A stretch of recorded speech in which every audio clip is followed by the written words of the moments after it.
ঘুমের মধ্যে খারাপ স্বপ্ন এটা আমরা অনেকেই দেখি। এখন প্রথম কথা হলো, ভালো স্বপ্ন কি আর খারাপ স্বপ্ন কি, এটা সংজ্ঞাটা কি, কোনটা ভালো কোনটা খারাপ বুঝবো কিভাবে? উত্তর হলো, কিছু স্বপ্ন আছে যে স্বপ্নগুলো দেখার পর আমাদের মন প্রফুল্ল হয়ে যায়, মন প্রশান্ত হয়, ভালো লাগা কাজ করে, এগুলোকে আমরা ভালো স্বপ্ন ধরতে পারি। আর কিছু স্বপ্ন আছে যে স্বপ্নগুলো দেখার পর আমরা ভয় পাই, অস্থির হই, বিচলিত হই, পেরেশান হই, এগুলোকে খারাপ স্বপ্নের মধ্যে ফেলতে পারি। এবার আসা যাক এই ভালো স্বপ্ন এবং খারাপ স্বপ্নের মধ্যে আমরা কোনটা হলে কি করব। উত্তর হলো, স্বপ্নের ব্যাপারে যদি আমি ভালো কিছু দেখে থাকি তাহলে সেটা গণহারে সাধারণত বলে বেড়ানো উচিত না। যদি সেটার সাথে জাতীয় কোনো স্বার্থ জড়িত থাকার মতো বিষয় না হয়, তাহলে সেক্ষেত্রে নিজের ব্যক্তিগত আপনার স্বপ্নের কথা বাইরে গণহারে বলা বেড়া উচিত না। যারা স্বপ্নের ব্যাখ্যা জানেন এরকম ব্যক্তিদের কাছে শুধু পেশ করা যায়।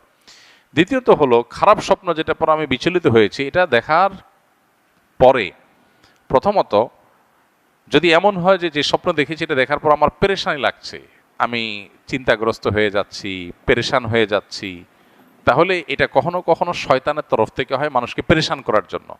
অহেতুক পেরেশানি, পরীক্ষা দিচ্ছি, দৌড়ে যাচ্ছি, বাস ছুটে যাচ্ছে, ছুটে যাচ্ছে, এগুলো বেশিরভাগ শয়তানের তরফ থেকে মানুষকে হয়রানি করার জন্য, কষ্ট দেওয়ার জন্য।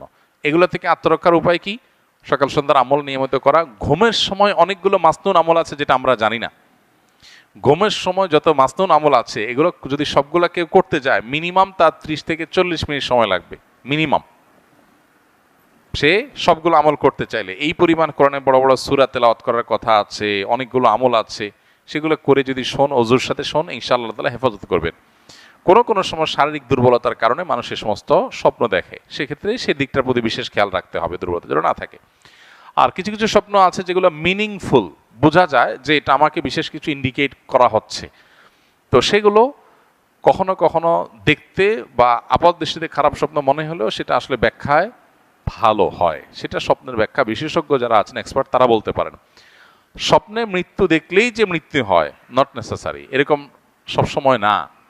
কোনো কোনো ক্ষেত্রে এরকমও হয়েছে, এক ব্যক্তি আমাদের পরিচিত খুব, তিনি মৃত্যুর কিছুদিন আগে তিনি স্বপ্নে দেখলেন তার মৃত একজন চাচা, তাকে স্বপ্নে দেখলেন তিনি হাঁটছেন আর ইনি পিছনে পিছনে হাঁটছেন। তো পেছনে পেছনে হাঁটছেন, এটা দেখার পর তিনি খুব বিচলিত হয়ে গেলেন, বললেন যে স্বপ্নটা আমার কাছে খুব মিনিংফুল মনে হচ্ছে, যে আমার মৃত চাচা, তাকে দেখলাম তিনি হাঁটছেন, কোনো কথাবার্তা নাই, এবং আমি পিছনে পিছনে যাচ্ছি, যেতে যেতে একটা সময় তিনি হারায় গেলেন, তাকে আর দেখলাম না, আমিও হারায় গেলাম।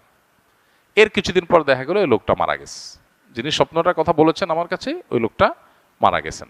তখন ওনার মৃত্যুর পরে বুঝে আসছে যে তিনি যে স্বপ্নটা দেখেছেন তার ব্যাখ্যা আসলে কি ছিল। তো এইভাবে অনেক স্বপ্ন আছে যে স্বপ্নগুলো মানুষকে অনেক কিছু ইন্ডিকেট করে। নবী করিম সাল্লাল্লাহু আলাইহি সাল্লাম বলেছেন, নবুয়াত বন্ধ হয়ে গেছে, কিন্তু ইমানদারদের মুবাশশিরাত, স্বপ্নের মাধ্যমে তাদেরকে বিভিন্ন বিষয় ইঙ্গিত করা, বিশেষ করে ভালো স্বপ্ন দেখার মাধ্যমে ভালো কিছু ইঙ্গিত করা, এটা কিয়ামত পর্যন্ত থাকবে এবং এটা নবুয়াতের একটা অংশ। বিদায় স্বপ্নকে একেবারে উড়াই দেওয়ার মতো বিষয় না। তবে হ্যাঁ, স্বপ্নের কিছু কিছু আছে যেগুলো শয়তান দেখা, যেগুলো পেরেশানির কারণে, শারীরিক দুর্বলতার কারণে হয়, সেটা আছে। বাট স্বপ্নের গুরুত্বপূর্ণ একটা পার্ট আছে বেশ মিনিংফুল। আমরা আমাদের জীবন অনেক স্বপ্ন দেখেছি যেটার ব্যাখ্যা পরে আমাদের বুঝে আসছে যে হ্যাঁ, এটা তো মূলত এই জিনিসটা।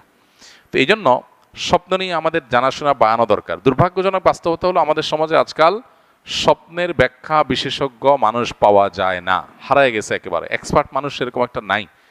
আলেমদের মধ্যেও ওইরকম আলেম পাওয়া যায় না সচরাচর যারা স্বপ্নের ব্যাখ্যা ভালো করে বুঝেন। এটা মুসলমানদের একটা বড় সম্পদ, এই জায়গাটা একটা বড় শূন্যতা তৈরি হয়ে গেছে।